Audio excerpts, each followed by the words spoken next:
Welcome to my vlogs friends. இது என்னோடய first video. இதில் பார்க்க போகிற ரெசிபி பார்த்திங்கன்னா ப்ரான் பிரியாணி. ஓகேவா, இது என்னோடய ஃபஸ்ட்டு வீடியோ. சப்போர்ட் பண்ணுங்கள். பிடிச்சிருந்துச்சுன்னா லைக், ஷேர், கமெண்ட் பண்ணுங்கள். நம்ம பிரியாணி செய்ய ஸ்டார்ட் பண்ணலாமா? இதுக்கான இன்க்ரீடியன்ட்ஸ் நான் மெஷர்மெண்ட்டோட டிஸ்கிரிப்ஷன் கூட செக் பண்ணிக்கோங்க. ஸ்டார்ட் பண்ணலாம். நான் பண்ண போகிற பிரியாணி குவான்டிட்டி பார்த்திங்கன்னா 1 kg. அதுக்கேற்ற மாதிரி அதுக்கான அளவான பாத்திரம் எடுத்துக்கோங்க. ஓகேவா,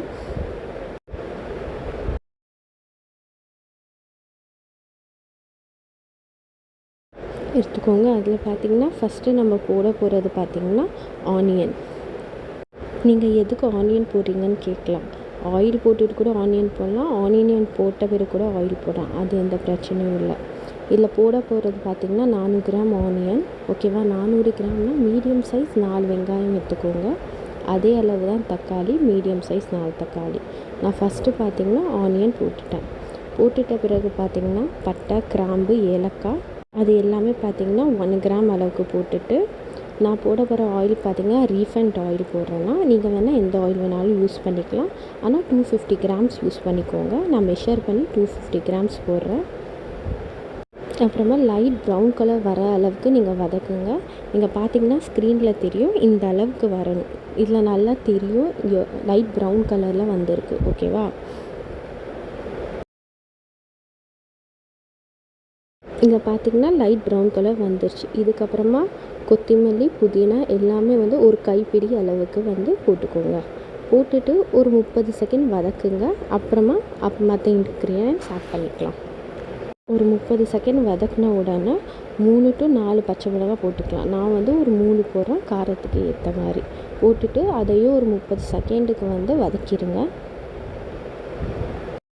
ஆயிலையே நான் ரெட் சில்லி பவுடர் கூட காஷ்மீரி ரெட் சில்லி ஆயிலே ஆட் பண்ணியிருக்கேன். எதுக்குன்னா கலருக்காக. அப்புறமா நான் 1 டேபிள் ஸ்பூன் 1.5 டேபிள் ஸ்பூன் உப்பு ஆட் பண்ணிக்கிறேன்.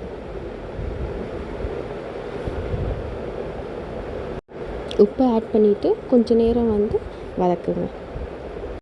அப்புறமா நான் இஞ்சி பூண்டு விழுது ஆட் பண்ணிக்கிறேன். 100 கிராம் இஞ்சி, 50 கிராம் கார்லிக் எடுத்துருக்கேன். நான் அப்போவே ஃப்ரெஷ்ஷாக அரைச்சி போடுறேன். அப்போ தான் டேஸ்ட்டு நல்லாயிருக்கும்.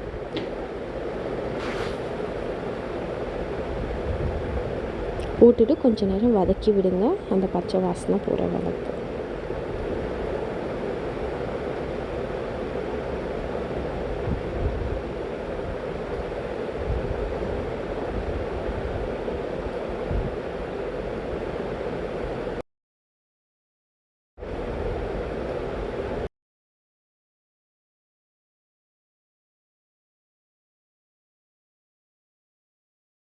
பச்சை வாசனை போகிற வரைக்கும் வதக்குங்க. அப்புறமா நம்ம தக்காளி ஆட் பண்ணிக்கலாம். அதே மீடியம் சைஸ் தக்காளி 4 நான் ஆட் பண்ணுறேன், 400 கிராம் அளவு.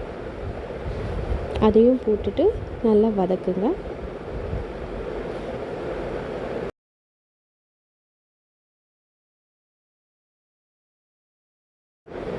பார்த்திங்கன்னா ஸ்க்ரீன்லேயே தெரியும் நல்லா வதங்குது. அப்புறமா தயிர் பார்த்திங்கன்னா நான் 10 கிராம் to 20 கிராம் அளவுக்கு நான் ஆட் பண்ணுறேன்.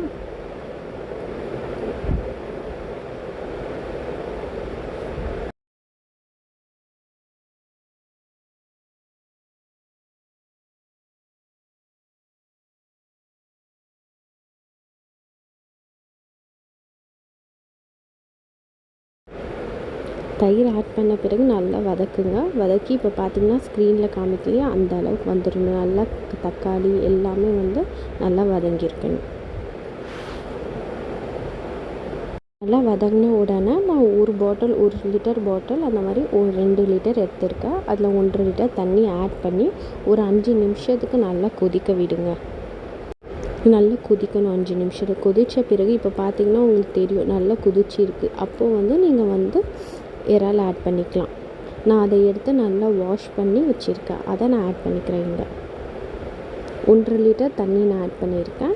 அப்போ தான் நல்லா வேகும். ஏன்னா இறால் சீக்கிரமாக வெந்துடும். அதுக்காக தான் அது கொதித்த பிறகு நான் ஆட் பண்ணுறேன் இறாலை. இப்போது இறால் ஆட் பண்ணிவிட்டு ஒரு 10 நிமிஷம் நல்லா கொதிக்க விடுங்க. அப்போ தான் அது வெந்துடும். கரெக்டாக ஒரு 10 நிமிஷம் விடுங்க, வெந்துடும். ஹை ஸ்பீட்லேயே வைங்க. இப்போ பார்த்திங்கன்னா தெரியுது, இறால் போட்ட பிறகு நல்லா கொதிக்குது.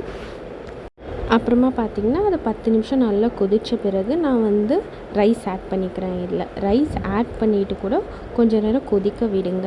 எந்த லெவலுக்கு விடணும்னா அரிசியும் தண்ணியும் ஒரே லெவலுக்கு வந்திருக்கணும், அந்த அளவுக்கு விடணும்.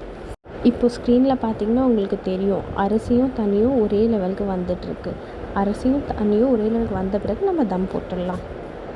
தம் போட்டுட்டு அப்புறமா பார்த்திங்கன்னா உங்களுக்கு வந்து அது வெந்துடும். தம் போட்ட பிறகு தம் வந்து ஒரு 10 நிமிஷம் வந்து தம் போட்டுட்டு இறக்குனீங்கன்னா வந்துடும். இப்போ பார்த்திங்கன்னா நீங்கள் ஸ்க்ரீனில் பார்ப்பீங்க, தம் போட்ட பிறகு நான் செக் பண்ணுறேன். சைடில் மட்டும் தண்ணி இருக்கா பார்த்துக்கோங்க. தண்ணி இருக்குன்னா இன்னும் ஒரு 2 நிமிஷம் விட்டிங்கன்னா சரியாக வரும். பிடிச்சிருந்தா லைக் பண்ணுங்கள்.